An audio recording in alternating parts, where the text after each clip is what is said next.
Nostalgia Seni bersama seniwati Sofia Ibrahim mengimbau kisah ketika zaman P.Ramlee dan karya seninya kini.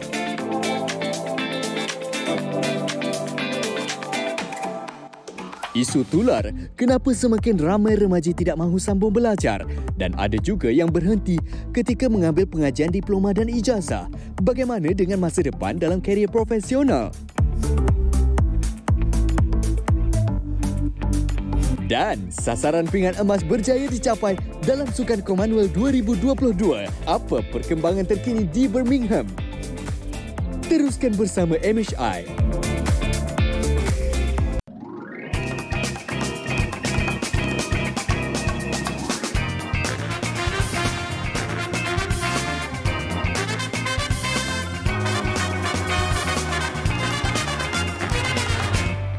Assalamualaikum dan selamat pagi. Ya, Naz Rahman dan Faria On menghidupkan pagi anda di MHI 9 Ogos hari Selasa, dan kita menghidupkan pagi anda dengan sedikit ranggi di sini. Pagi yang gelap ini sudah terang begitu.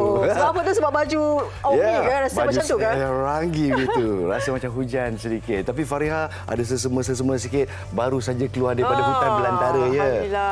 Hari selamat keluar, walaupun hari yang kami keluar tu tiba-tiba tengok berita utama seekor harimau dijumpai di tepi ke Gua Musang tu kan. Itulah dia, kesian awak. Tapi selamat kembali ke dunia yang nyata mengacara bersama kita. Jadi itulah dia topik-topik perkongsian kita. Kita bersama dengan seniwati Sofia Ibrahim yang saya ibaratkan macam Audrey Hepburn Melaya suatu masa dahulu. Begitu anggun, cantik, pelakon dan menyanyi. Jadi kita akan mengupas hidupnya dan mungkin kita akan bertanya tentang relationship beliau dengan Allahyarham Tan Sri P.Ramlee. Betul, nama yang cukup besar dalam industri seni tanah air. Jadi kita nak tahu juga bagaimana bermulanya karier seniwati Sofia Ibrahim tu nanti. Sangat menarik. Dan lepas tu kita nak bincang lebih lanjut. Ini berkenaan satu lagi topik yang perlu diberikan fokus kepada kita semua.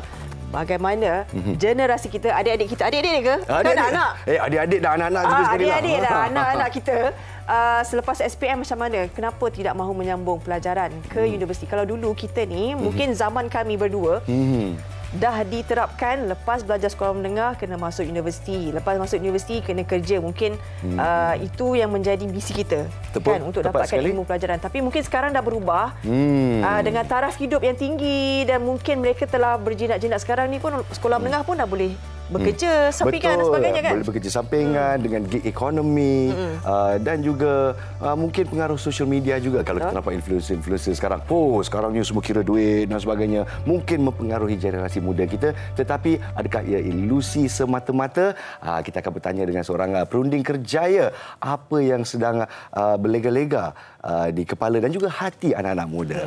Dan akhir sekali kita akan bersama dengan seorang yang saya rasa sangat bahagia, iaitu Chef Dimission atau Ketua Kontingen Sukan Commonwealth 2022. Kita berjaya mencapai sasaran kita 6 pingat emas. Awak masuk lautan, kita menang emas, bro. 7 dah. Dah 7 dah, Nas. Baru saya nak cakap, kita dah melepasi sasaran kita. Tambah satu lagi pada malam semalam. Jadi menjanjikan 23 pingat semuanya, 7 pingat emas, 8 pingat perak dan 8 pingat gangsa. Baik. Alhamdulillah. Apa pun kita dah cakap tadi, dah warakan berkenaan dengan seniwati Sofia Ibrahim kan. Kita nak perkenalan dulu. Mungkin ada adik-adik kita, anak-anak kita yang dah bertukar generasi muda sekarang ni kan. Dengar nama tapi tak tahu siapa dia. Jadi mungkin kita boleh berkenalan terlebih dahulu. Siapakah dia seniwati Sofia Ibrahim? Saksikan.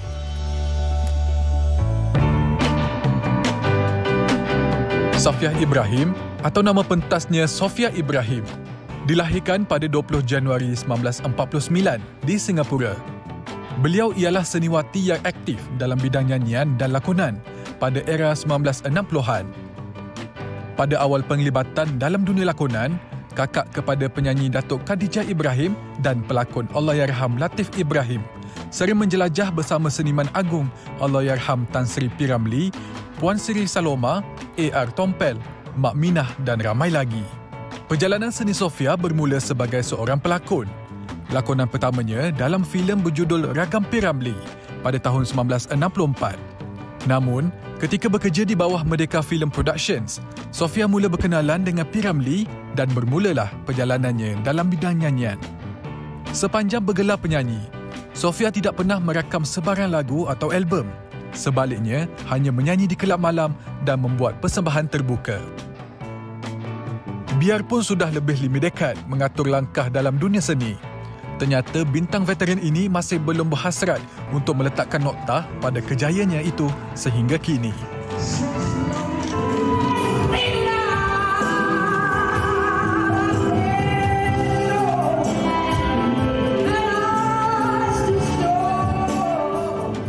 Suara masih mantap, bergaya serak-serak jazzy begitu. Saya terpegun apabila saya melihat filem pertama Sofia Ibrahim. Bukan filem pertama beliau, tapi filem pertama yang saya tonton, iaitu Dajjal Suci. Bila saya nampak rambut dia tinggi itu, iras-iras Audrey Hepburn melayar begitu. Baik, apa-apa kami sangat berasa gembira dan teruja di studio sekarang ini kita bersama dengan seniwati Sofia Ibrahim. Assalamualaikum. Waalaikumsalam. Terima kasih bersama dengan kami di MHI.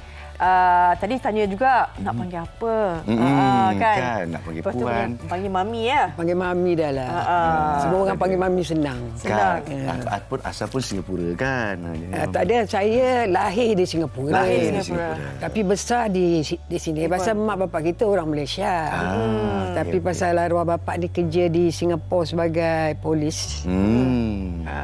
Memang adik-beradik dia orang semua kat sana semua ni dengan Husin Abu Hassan, arwah ni semua memang dia orang dekat apa ni. Dekat sana. Jadi, dulu kan apa Singapura. Betul. Tak ini satu Fariha saya tanya. 10 adik-beradik adik-beradik Ibrahim kita ni, bapa pula polis, anak sulung nak jadi pelakon dan penyanyi.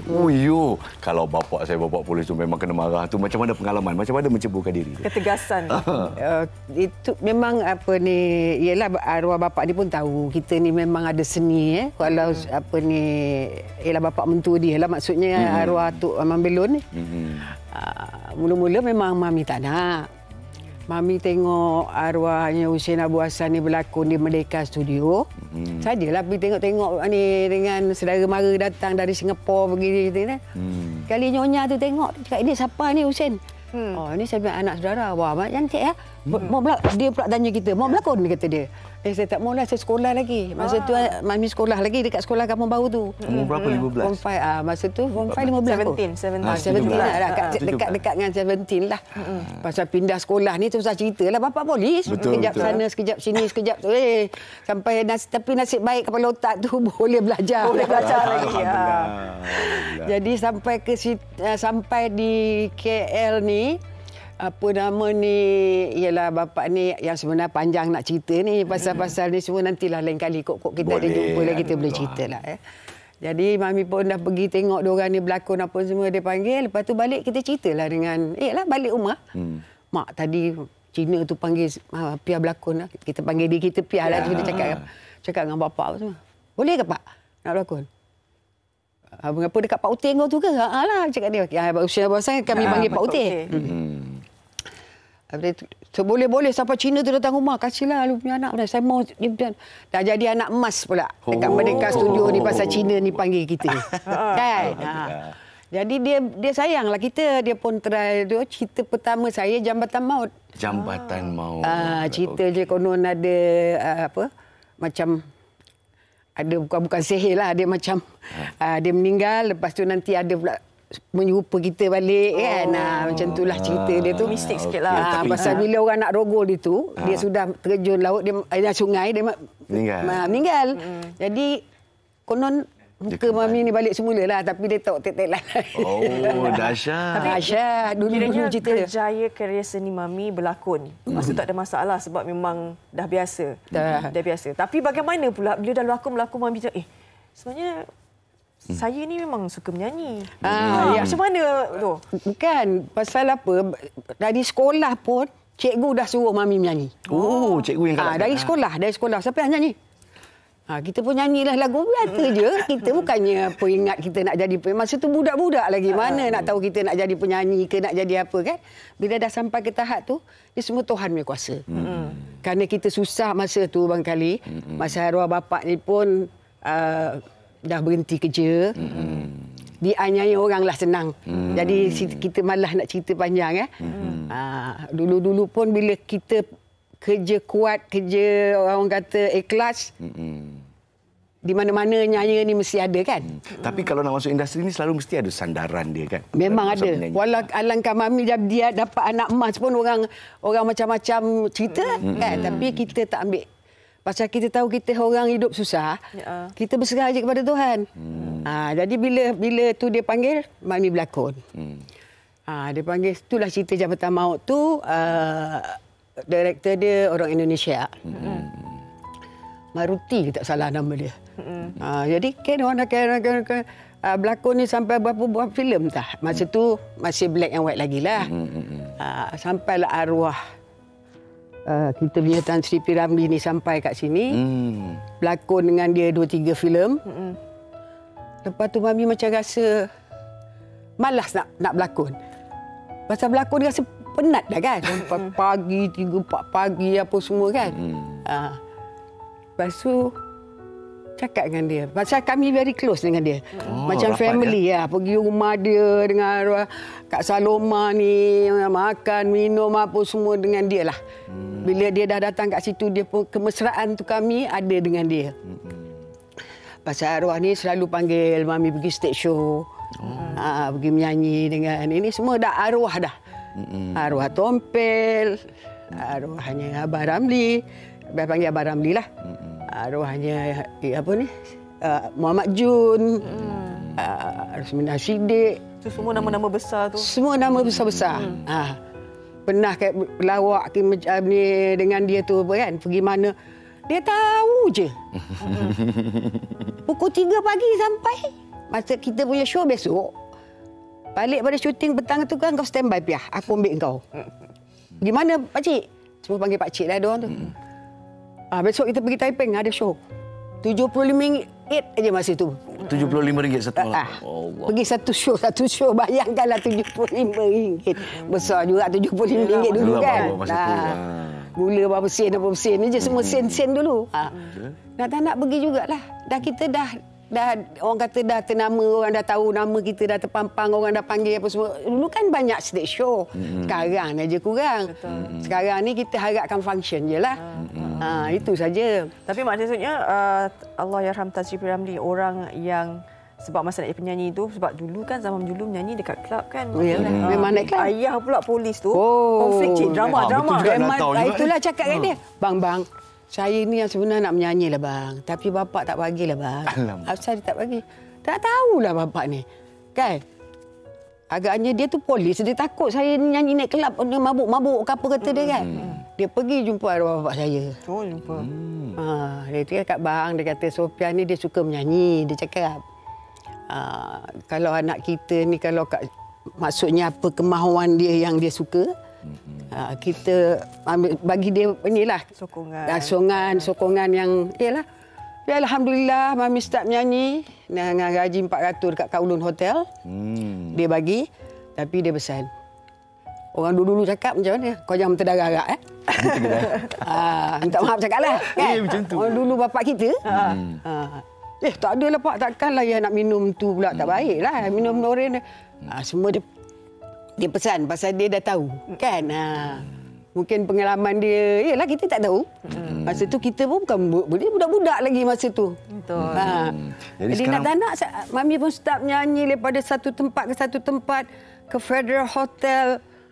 Dulu hotel ada 2 je. Tak salah. Mandarin Palace, Federal Hotel. So bila Mami menyanyi dekat Federal Hotel tu, kira bertahun-tahun juga lah menyanyi. Sampailah dah merayap satu Malaysia ni Mami ke Brunei pun dah pergi menyanyi. Jadi di sini dengan didikan atau bimbingan Allahyarham Tan Sri P. Ramlee itu sendiri menempa nama buat Mami Sofia lah ya. Jadi macam mana saya nak tahulah sebelum kita tutup interview, macam mana orangnya Allahyarham Tan Sri P. Ramlee dengan Allahyarhamah Puan Sri Saloma ni. Dia kata makan tak kira tidur rumah pun tak kira. Macam mana perasaan tu atau macam mana pengalaman tu? Tak tahulah pasal saya dia ingat dia mungkin dia sayang saya. Pasal kita pun hormati dia. Tak pernah bersisip faham dengan dia dan kita tak pernah kurang ajar dengan dia. Apa dia cakap kita dengar. Apa lakonan yang dia bagi kita ni. Kang bila cakap Sophia balik mana? Kamu datang rumah makan. Macam tu. Kalau dia tak panggil pun nanti Kak Saloma telefon. Tuan nanti datang ikut balik dengan Abang Ramli makan. Arwah ni. Sampailah saya dengan dia tu dengan masa meninggal dia. Kak Saloma. Saya sedih. Saya tengah masak. Saya tengah masak, arwahnya Mimi Loma duk panggil. Sabiah. Apa hal? Abang Ramli dah meninggal. Kau gila ke? Ya. Orang tu sehat-sehat. Iya, Pia, mari pergi. Masa tu dia duduk dekat setapak tu lah. Terperanjat. Pergilah kami tengok. Tunggulah. Arwah ni masih lagi di hospital. Kami tunggu di rumah dia. Kalau kita tengok dia orang ni memang... Pasal kita pun adik-beradik. Walaupun saya adik-beradik ramai. Saya sayang semua adik-beradik saya. Walaupun adik-adik kata saya ni garang kan. Tapi saya sayang semua. Tapi kita tengok dia orang punya family pun kasih sayang tu. Tak adalah orang kata bertengkar tu nak bertengkar ni. Tak ada. Kalau semua dia cakap, arwah ni bila bercakap, cakap kadang tangan. Ni tangan ni main ni. Lagu tu. Dia memikir. Dia main tu. Oh dah dapat dah. Lirik. Bermakna satu lirik dia boleh dapat apa semua. Abang kenapa tu bang? Tangan tu. Abang tengah fikir lirik. Wow. Dalam pegang tangan tu lirik dia dah ada kat kepala. Satu dia punya keistimewaan dia arwah Tuhan bagi kepada arwah ni. Patah tumbuh masih belum berganti. Belum. Tak ada gantinya lah ya Allah ya Tuhanku. Betul. Tapi bila kita nampak visual Mami Sofia bila menyanyi kat TV tadi kan, saya teruja kalau boleh kita nak dengar sikit saja untuk perangsang kita di pagi hari. Boleh Mami? Lagu apa tu? Kalau nak kata P. Ramli, favourite saya Getaran Jiwa. Macam mana boleh? Boleh. Kita nak getarkan jiwa rakyat Malaysia pasal pagi apa ni. lagu tu? Bak kata dia lagu dan irama tak boleh dipisahkan. Tepat sekali. Kan? So itulah Mami ni memang tak ada sejak dia tak ada gantinya lah. Tu yang paling sedih sekali. Pasal ke mana-mana kita orang memang rapat. Baiklah kita beri peluang kepada Mami. Terima kasih banyak Mami. Kita persilakan Mami ke pentas. Pentas MHI kita untuk menyanyikan lagu kita. Pagi-pagi ni tak pernah menyanyi. Kita selalu menyanyi malam. Kalau suara boleh keluar boleh tak. InsyaAllah. Dipersilakan Mami. Allahu Akbar. Para penonton sekalian, kita dengarkan dengan lagu Getaran Jiwa oleh seniwati Sofia Ibrahim. Silakan.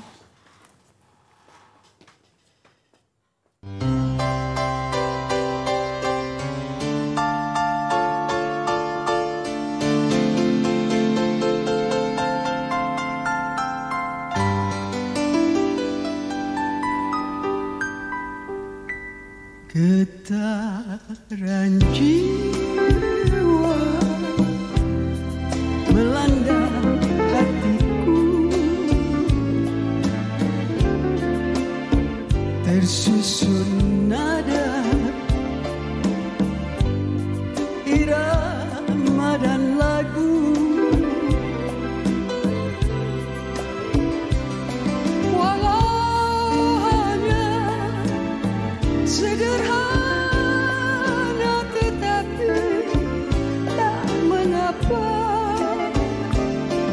Moga dapat membangkitkan segala tabuah insan. Tak mungkin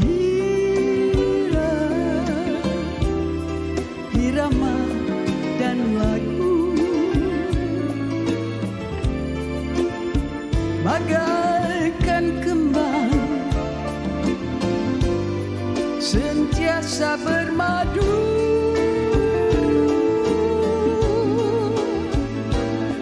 Andai dipisah lagu dan irama, lemah tiada berjiwa.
irama dan lagu,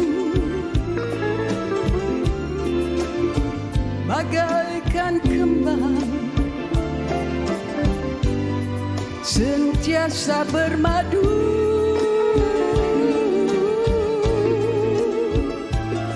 Andai dipisah lagu dan irama lemah tiada berjiwa, hampa.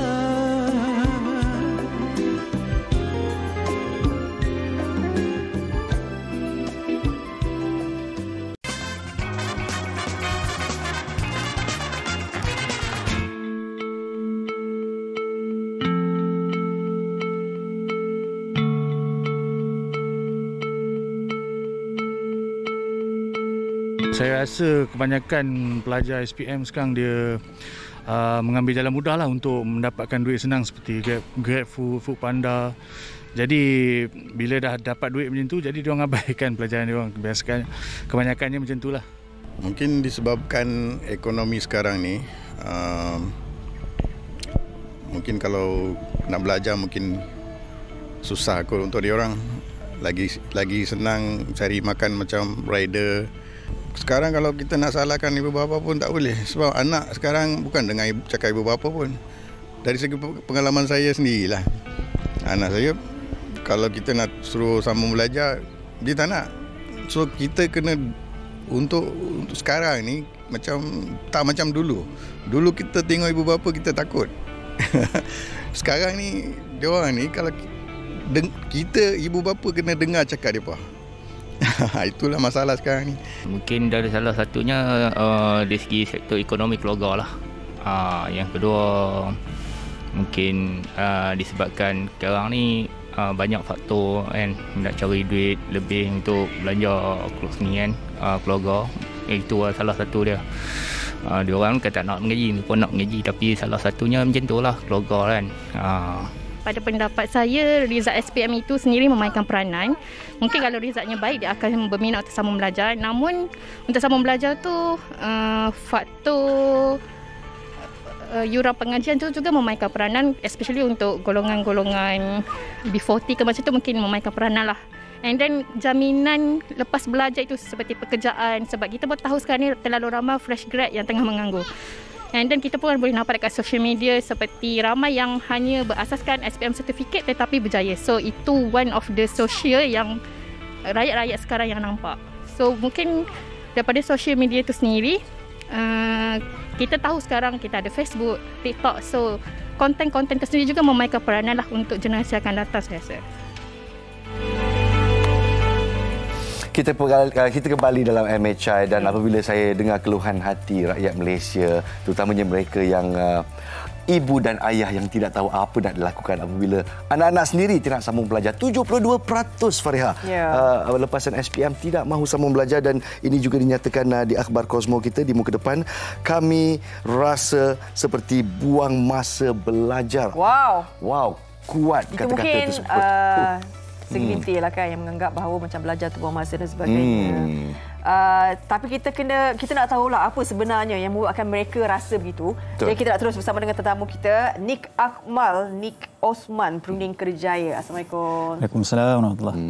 Sebagai Perunding Kerjaya, saya pasti pelbagai anak murid yang anda telah bercerita, berbicara. Jadi kita nak tahu daripada seorang Perunding Kerjaya, apa yang sedang bermain di fikiran mereka apabila mereka katakan mereka tak nak belajar lagi. Alright, menarik. Audien yang saya bergelumang lah, saya kira lepasan SPM sampailah kepada graduan, lebih kurang 25-27. Baik, apa isu dia begini, bahasa mudah, saya ambil analogi paling mudah. Kalau aku habis SPM terus bekerja, kemudian gaji aku katalah 1,500, after 2 tahun mungkin naik 2,000. Dengan free, tidak ada bebanan komitmen apa-apa. Tapi kalau aku ambil degree contoh, 4 tahun ada student loan, loan pendidikan, bekerja 2,000 juga tapi kena bayar loan. Itu pertimbangan kita sebut, kalau tengok secara sekali tengok, logik lah, sangat logik. Kedua adalah kenapa tak nak sambung belajar, sebab peluang untuk dapat income tu sekarang banyak. Paling mudah kita sebut sebagai gig ekonomi lah. Bila kita terlintas gig ekonomi adalah rider. Yes. Yang memang popular lah, sleep rider, seminggu dapat RM1,000, RM2,000. Tidakkah menggiurkan? Betul. Sangat. Namun itu adalah sisi pandang yang ringkas, tahun 2 tahun. Okey, kita tengok compare tadi. Yang SPM kerja gaji RM2,000, fresh grad degree gaji RM2,000. Untuk tempoh setahun sama-sama struggle. 2 tahun boleh jadi sama. Tetapi selepas 3 tahun yang ada degree kita sebut sebagai ada career growth. Dia akan pergi next step. Mungkin naik management ke, naik daripada exec, naik senior exec sikit. Tapi untuk yang selepas SPM dia jumpa shilling lah kot, shilling, bumbung, pump sangkut. Oh, rupa-rupanya nak pergi next stage dalam kerjaya memerlukan pendidikan, kemahiran, CJ, certification, course dan sebagainya. Perbincangan ini berlaku sebab dia melihat pada first few years je. Jadi boleh katakan macam anak-anak generasi sekarang. Dulu kita kuat berpegang pada peribahasa kita susah-susah dahulu, bersenang-senang kemudian. Generasi sekarang ni dia mungkin dia nak shortcut. Dia tidak ingin kepuasan tertunda atau delayed gratification. Pendapat Puan? Menarik. Saya tak boleh nafikan delayed gratification adalah satu yang semua orang struggle lah. Terutama generasi baru bila kita tengok semua ada kat IG. FB. Dan saya nak sekarang. Lah, order Shopee hari pakcik? Tak betul, bukan saya, mereka. Order kita. Order Shopee nak sampai semalam kalau boleh. Begitu. Okay. Namun kita tak boleh nak salahkan generasi sebab kita pun zaman tu dulu. Umur 17-18 kita tak boleh nak cakap dia tahu semua benda. Bahkan yang umur 25 habis belajar pun aku nak jadi apa? Aku pun tak tahu. Saya menguruskan graduate program, Protege My Step. Nak jadi apa ni? Dah habis belajar dah ni, dah ada degree dah. Nak kerja apa? Entahlah cik, saya belajar ni pun sebab dapat pilihan. Sudah. So kita tak boleh nak salahkan 100%. Namun beginilah. Orang kata baik jangan sambung belajar. Contoh, jawapan dia saya tak boleh nak cakap salah, tak boleh cakap betul. Fundamental dia asasnya begini. Saya tak nak sambung belajar sebab baik saya buat bisnes, saya dah ada pengalaman bisnes, saya dah ada networking dah, saya pernah bantu bisnes ayah saya. So baik saya kerja 4 tahun, saya boleh bisnes tahun, sebulan dapat 8,000 lepas 4 tahun contoh. Jawapannya betul? Saya baik saya sambung belajar sebab jadi profession yang jadi doktor, engineer. Betul juga. Dua-dua betul. Yang salahnya apa? Adalah bestnya jadi buat bisnes, baik tak payah sambung belajar. Ada bisnes? Tak ada. Ada ikon? Tak ada. Ada plan? Tak ada. Tapi macam best. Yang itu salah. So jadi kalau kita nak berbicara benda ini, dia memang by case. Kalau pelajar individu ada target, tak ada masalah. Pergi. Yang ini saya dengan Fariha ada berbincang sebelum rancangan mula. Mungkin pengaruh social media. Bila kita nampak influencer, dia kira duit berkepuk-kepuk macam tu. Dia ambil guna mesin tembak. Duit macam ni. Berkepuk-kepuk. Wow, kalau diorang boleh buat, saya pun boleh berjaya. Adakah ini suatu ilusi yang semakin mempengaruhi anak muda kita? Allah, saya tak boleh nak menafikan kesan kepada social media bila orang buat macam tu memang sampai. Contoh saya buat handle mock interview untuk Kejaya, tanya apa Kejaya selepas ni untuk pelajar, lepas SPM. Banyak yang terpengaruh dengan apa yang ada lah. Sebab itu input mereka. Mereka bawa handphone ke sekolah, mereka boleh tengok all those information. So itu info yang meluas. Tapi pernah kita tengok pengasas kepada Burger Ramli buat duit macam tu. Pengasas kepada Asia buat macam tu. Pengasas kepada Arisan buat macam tu. Pengasas kepada Facebook buat macam tu. Ada ke? Tepat sekali. Lain. So itu hanyalah kes terpencil yang dibuat begitu. Kenapa? Saya minta maaf, mungkin saya betul, mungkin salah. Mungkin marketing nak tarik agent ke stokis. Contoh, nak ambil brand produk sebagainya. Saya rasa sasaran anda tak terlalu jauh. So dia hanyalah kes terpencil kalau kita sebut keadaan begitu. Namun kesan dia saya terpaksa akui ada. Begitulah sebab infonya terhad. Okey, dalam kita dulu masa zaman kita nanti kata tak adil pula lah zaman dululah kan. Tapi tak kita ambil mana yang baik kita ambil Okey. Macam peranan ibu bapa tu sendiri. Dulu kalau kita exam tak lulus, kena belasah. Itu dia. Kena rotan. Tapi macam kita dengar daripada Vox Pop tadi tu, ada yang mengatakan budak-budak sekarang ni dia tak nak dengar cakap mak bapak dia. Macam mana peranan ibu bapa dan juga peranan sistem sokongan keluarga tu sendirilah. Dengan dah berubah peredaran zaman ni. Saya sangat setuju kalau parent perlu memainkan peranan lah. Behavior parent juga berubah sekarang bila saya bergaul dengan kaunselor di peringkat universiti dan MSN SPP sekolah sampai ke universiti. Behavior parent memang berubah. Mungkin faktor utama adalah parent sebut aku pernah susah dulu ni. Tak nak anak aku susah. Tapi sebenarnya dia menyediakan anak dia ke arah yang lain sikit. Mungkin tak bersedia untuk susah sedikit, mungkin nak mudah, mungkin nak laju. Kalau contoh saya lah, kena rotan kat sekolah. Kenapa rotan sekolah? Sebab apa? Lambat. balik rumah mengadu, mak kena watan. Dapat lagi yang nombor 2. Betul. Betul. Dia bukan mak buka handphone, hantar WhatsApp cikgu, kenapa anak saya kena watan? Dia bukan macam tu. Saya tak boleh nafikan, mungkin ada pernah lalui susah, maka kita tak nak generasi seterusnya anak-anak susah. Sentimen tu tidak boleh dinafikan. Tapi dalam masa yang sama, macam kita dua ada anak ya. Anak saya nak jadi YouTuber. Okey, bapak macam mana bapak? Mak, dia umur 8 tahun. Jadi kita pun taklah melata dan sebagainya. Nak jadi YouTuber kan. So saya pun kata, okey, awak kena sediakan konten, awak kena fasih ni. Mana nak belajar semua tu? Kena belajar. Jadi saya nak terapkan kepada anak-anak saya. Nak jadi apa pun, kita mesti ada ilmu. Dapat tuan. Baik buka seminar parenting, bagus. Adakah itu salah? Okey, daripada yang tetamu kita orang. Apa pun kita buat, dia tak boleh datang senang, dia mesti kena belajar. Contoh orang kata saya nak buat bisnes, tak payah belajar formal education. Dia tetap kena ada informal education, kena belajar mentoring, berkuli, belajar dengan toke, buat bisnes dulu, langgar tiang contoh. Semua tetap belajar, cuma metod belajar lain. Contoh dekat universiti belajar duduk dalam kelas dengar tadah telinga sebagainya, sangat berstruktur. Tapi dekat tempat kerja orang salah faham. Anda tidak diajar dengan buka slide, tengok tak. Anda diajar dengan buat ni. Tengok aku buat macam mana. Job shadowing, follow, pergi meeting, jadi driver, follow. Itu cara belajar sebenarnya. Apa yang tuan nak sebut tu sangat bagus. So kita bagi exposure dia. Kena belajar ke? Belajar ni dulu satu. Eventually apa pun dia buat, dia pilihlah, tak ada masalah. Ibu bapa ni nak yang terbaik, itu je. Sebab belajar ni dia bukan ada satu kekangan waktu macam okey, ni habis belajar dah habis kan. Sebab belajar tu berterusan.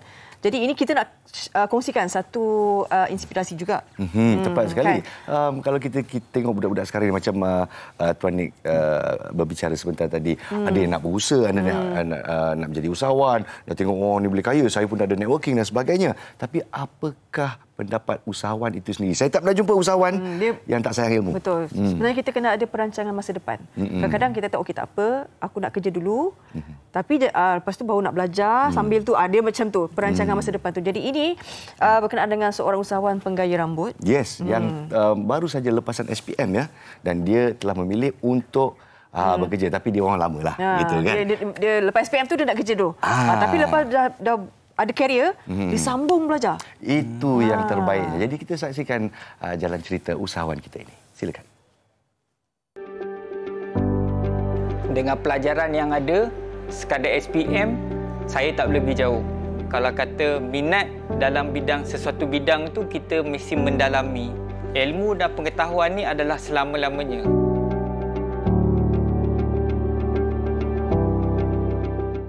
Menjadi satu stigma bagi masyarakat apabila seseorang yang hanya ada sijil pelajaran Malaysia, SPM, bukanlah perkara yang perlu dibanggakan. Tetapi bagi Kal Shah Aman Soid Khalil, memori ketika zaman persekolahan banyak membentuk dirinya untuk terus menambah baik sehingga menjadi usahawan yang berjaya dalam industri kemahiran dandanan rambut.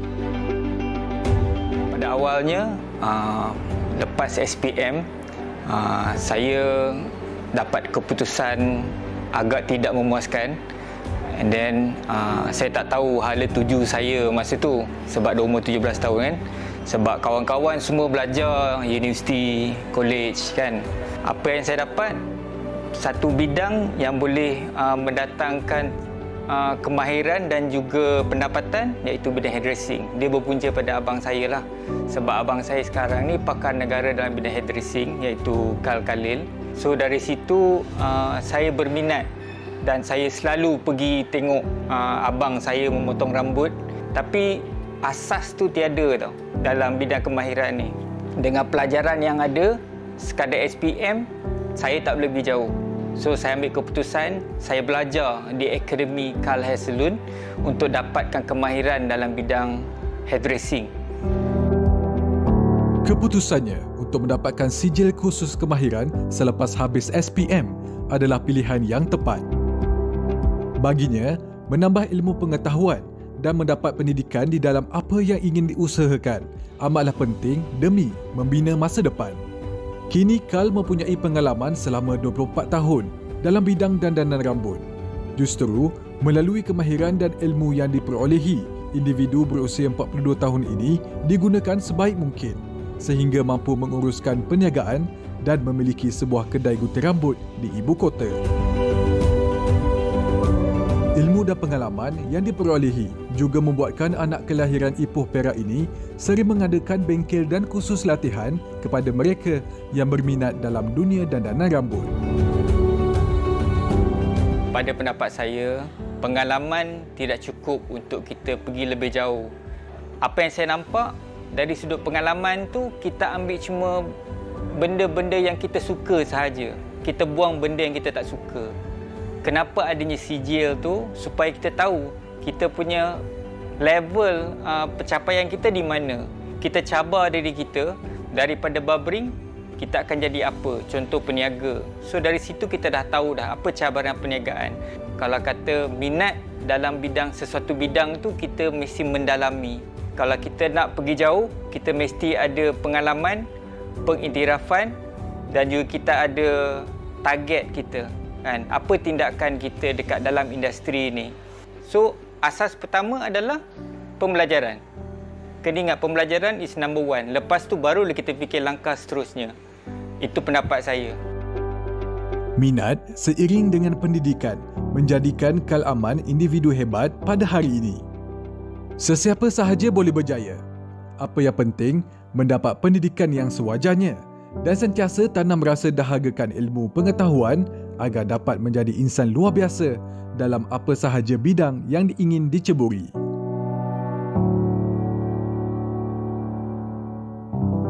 Pengalaman, pendidikan dan sasaran, itulah dia usahawan yang mempunyai wawasan. Target tu dalam sesuatu bidang yang kita ceburi kan. Okay, kita nak berbicara berkenaan dengan yang kemahiran. Dulu kita akan cakap, ada sesetengah, segelintir daripada anak-anak ni mungkin dia tak boleh memberi fokus kepada teori. Tapi mungkin ada kelebihan lain, kemahiran. Dan ada juga telah mengkategorikan, kalau tak pandai ambil kemahiran lawak ni.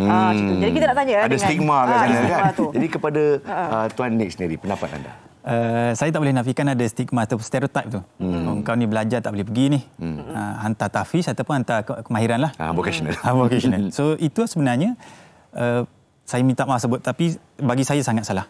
Betul. Sebab dalam dunia ada 9 jenis of intelligence, IQ hanya salah satu.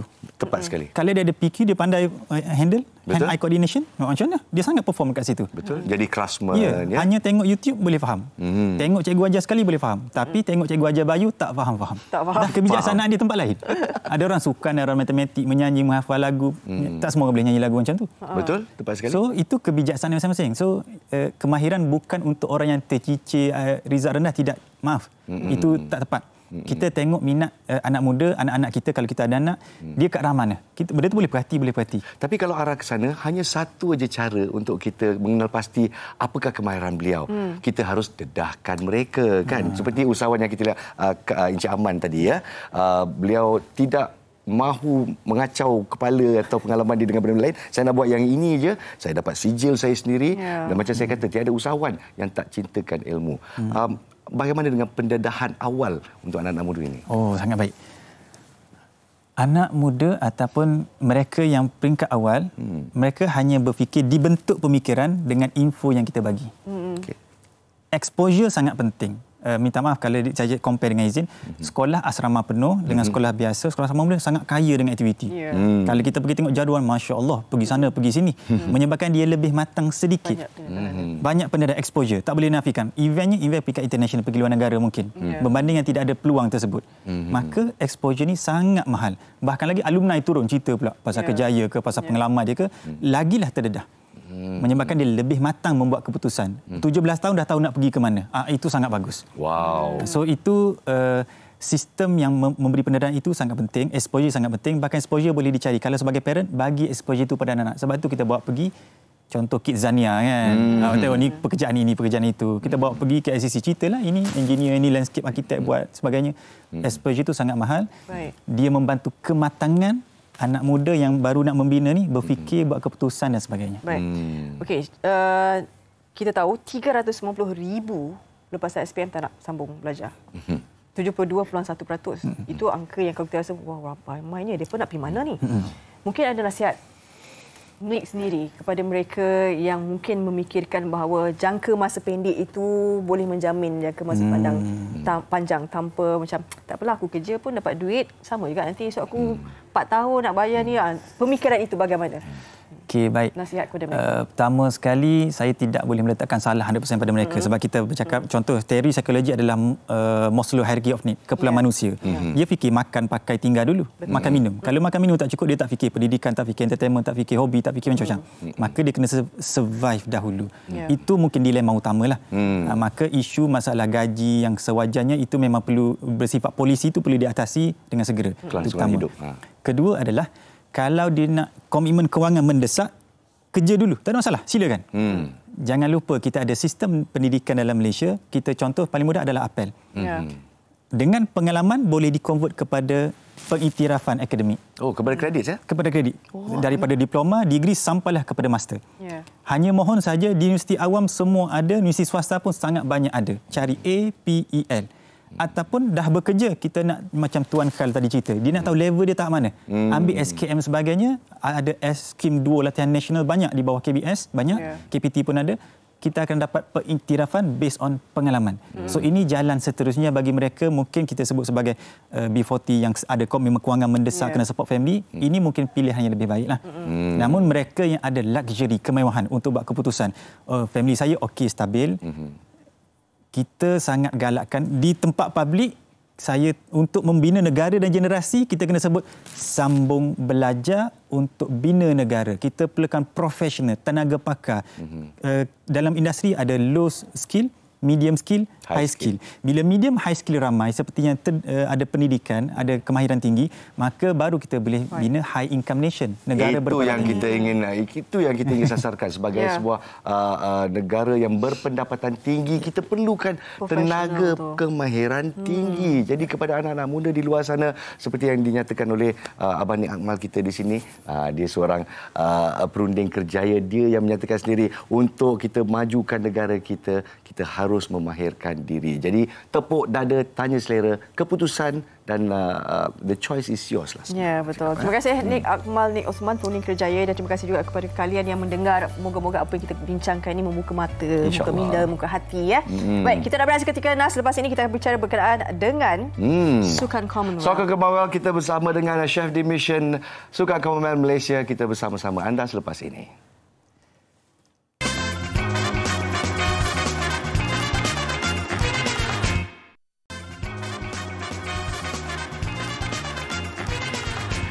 Kita kembali di Malaysia hari ini dan nak bertanya kepada Fariha yang telah berada di hutan belantara selama 5 hari. Sambil anda berada di sana, kami di sini sedang memburu emas buat negara kita di Sukan Commonwealth 2022. Dan tahniah, kita berjaya mencapai sasaran kita dan melebihi sasaran kita. Ya. Selepas 11 hari bertarung dan sebagainya, pengorbanan mereka, atlet Malaysia, alhamdulillah, 7 emas, 8 perak, 8 gangsa. Dan target, itu melebihi target kan? Itulah, melebihi sasaran kita dengan 1 butir emas yang berjaya diperolehi pada malam semalam sebenarnya ya. Dan saya sarankan sukannya adalah sukan badminton. Regu wanita kita berjaya mengalahkan lawan mereka, Pelitan, dan MT Naah membuahkan lagi 1 butir emas buat kita. 7 pinggan emas buat negara. Dan acara penutup tirai Sukan Commonwealth 2022 dilangsungkan pada pukul 3 pagi tadi. Dan pastinya kita nak mengucapkan tahniah jugalah kepada mereka yang telah pun meraih pingat emas. Contohnya Muhammad Anik Kasdan, angkat berat 55 kg lelaki. Lepas tu kita ada Muhammad Aznil Bidin, angkat berat 61 kg lelaki. Lepas tu pasukan badminton campuran, antaranya Ng Ze Yong, Ho Jin Wei, Aaron Shah, Soh Wu Yik, dan juga kita ada Bonnie Buya Augustine, powerlifting ni. Lepas tu ni Ng Jo Yi, gimnastik 2 sekali tu. Dia pun tak sangka dapat 2, disiplin bola dan juga ribbon kan. Tahniah. Lepas tu beregu wanita tadi tu, yang barulah tadi kan, Pelitan dan juga MT Naah. Jadi apa yang kita saksikan sekarang adalah bapa-bapa atau adikan atlet-atlet negara kita mengharumkan nama negara dengan berjaya memenangi emas. Dan sasaran kita sebenarnya untuk 6 pingat emas ini sasaran daripada National Sports Council kita adalah sukan akuatik terjun, angkat berat yang berjaya membawa 2 butir emas, badminton juga 2 butir emas, gym rama membawa 2 butir emas. Tapi malangnya lawn bowl dan sukan akuatik terjun tidak mencapai sasaran kita. Powerlifting pun dengan Bonnie Bunya Agustin berjaya juga mendapat 1 pinggan emas. Jadi walaupun kita telah melebihi sasaran, kita ingin bertanya kepada Ketua Kontingen Negara atau Chef di Mission Sukan Commonwealth 2022 all the way from Birmingham secara langsung, Datuk Syahrul Zaman Yahya. Assalamualaikum, Datuk. Assalamualaikum warahmatullahi wabarakatuh. Apa khabar Nash dan Faria? Baik, alhamdulillah. Datuk macam mana? Suara lemah tapi mungkin ada kegembiraan di sana. Pukul 3 pagi dah. Walaupun 3 pagi, Datuk, pastinya ini sangat mengembirakan apabila kami sendiri mewarakan 7 emas, 8 perak, 8 gangsa. Bagaimana, Datuk, sebagai Ketua Kontingen Negara di sana? Sila ulaskan. Syukur Alhamdulillah kita merasa cukup berbangga dengan pencapaian atlet-atlet kita yang telah berjuang habis-habisan di bumi Birmingham ini untuk membawa kejayaan balik ke negara kita. Syukur Alhamdulillah kita bukan setakat mencapai objektif kita untuk 6 emas, malah kita dapat melebihi pencapaian ataupun target tersebut untuk mendapat 7 emas. Dan ianya lebih kurang sama dengan pencapaian di Gold Coast Commonwealth Games di Gold Coast 4 tahun yang lepas. Tapi dari segi nisbahnya, kalau kita tengok di Gold Coast 177 orang atlet. Tapi kali ini kita cuma menghantar 104 orang atlet, tapi kita dapat jumlah emas yang sama. Jadi itu menunjukkan prestasi kali ini bukan nak masuk bakul angkat sendiri ni. Tapi atlet-atlet kita cukup berdisiplin dan mencuba bersungguh-sungguh. Kalau kita tengok rekod pingat perak tersebut, kalau dapat diterjemahkan untuk menjadi emas 8 itu, kalau jadi emas dah 15 emas kita dapat. Tapi Allah tak izinkan, cuma perak dan kita redalah dengan ketentuan Allah tersebut. Dan adakah Datuk berpuas hati dengan tangga yang ke-11 secara keseluruhan buat negara Malaysia? Tangga 10. Tangga ke-10. Ya, saya. Kalau nak diikutkan 10 daripada 72 negara, saya rasa itu satu pencapaian yang sangat membanggakan. Tahniah kita ucapkan kepada kontingen negara dan semoga selamat pulang ke tanah air, Datuk. Ya. Datuk boleh sambung tidur dengan senyuman, Datuk. Tak boleh sambung tidur balik ke tak ni. Selamat. Terima kasih kepada rakan-rakan media lah yang telah menyokong kontingen daripada mula sampai habis. Sebagai petugas dan juga sebagai penyokong rakyat Malaysia, kami teruja untuk menyambut kehadiran atau kepulangan kontingen negara kita. Tahniah. Terima kasih kepada seluruh keluarga Malaysia kerana memberikan sokongan dan mendoakan kontingen kita di Birmingham ini. Alhamdulillah, kita pasti sokong tim Malaysia kita. Terima kasih banyak-banyak, Datuk. Assalamualaikum. Okey, Assalamualaikum. Datuk Syahrul Zaman Yahya, Ketua Kontingen Negara Sukan Commonwealth 2022. Baik, kita nak berehat seketika, Nas. Tepat sekali, dan apabila kita kembali, kita gulungkan Malaysia hari ini pada pagi ini.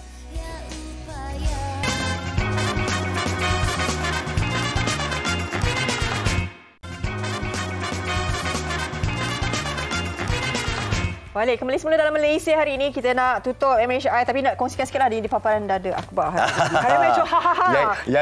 Yang ini Faria memang sangat teruja. Itu dia, cinta yang tertulis perbezaan umur bukan menjadi halangan. Adakah anda setuju? Kita ada Saya setuju. Okay. Setuju Ini bagaimana pasangan ni lah pastinya. Jangan gelak. Saya aja.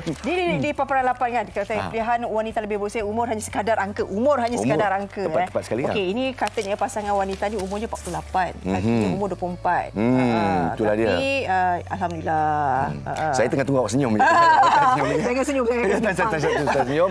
Kita doakan yang terbaik buat dua pasangan ini di mana cinta tidak mengenal usia. Alhamdulillah. Tapi yang ini saya sangat terkilanlah dengan muka depan berita harian, iaitu nutrien hilang di Tasik Chini perlu 20 tahun untuk kita pulihkan. Jadi kepada mereka yang bertanggungjawab menjarah tanah kita hanya untuk wang ringgit, 20 tahun untuk kita pulihkannya semula ya. Jadi fikirlah dua kali. Baik, fikirlah. Dan esok kita fikirkan juga ni pasal topik kerosakan jalan raya sampai bila? Sampai bila? Jadi kita akan kupaskan isu ini di MHI esok hari. Sementara itu pada hari ini kita harus menutup tirai. Assalamualaikum. Bye, jaga diri. Assalamualaikum. Bye-bye. Selamat pagi.